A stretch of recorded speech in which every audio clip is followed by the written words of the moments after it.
ব্যারাকপুরে নির্বাচনী প্রচার তুঙ্গে। আসন্ন নির্বাচনকে কেন্দ্র করে রাজনৈতিক তৎপরতা বাড়ছে ব্যারাকপুর শিল্পাঞ্চলে। ব্যারাকপুর পৌরসভার ৮ নম্বর ওয়ার্ডে এক বর্ণাঢ্য প্রচার কর্মসূচি পালিত হয়। জাফরপুর মোড় থেকে এই প্রচার মিছিলটি শুরু হয়।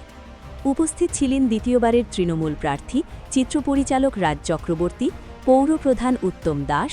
এছাড়াও উপস্থিত ছিলেন ৮ নম্বর ওয়ার্ডের পৌরপিতা শুভ্রকান্তি ব্যানার্জি।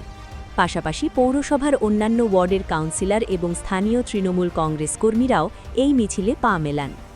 জাফরপুর মোড় থেকে শুরু হয়ে মিছিলটি ৮ নং ওয়ার্ডের বিভিন্ন এলাকা পরিক্রমা করে। জনসংযোগ বৃদ্ধির লক্ষ্যে আয়োজিত এই মিছিলে সাধারণ মানুষের উৎসাহ ছিল চোখে পড়ার মতো।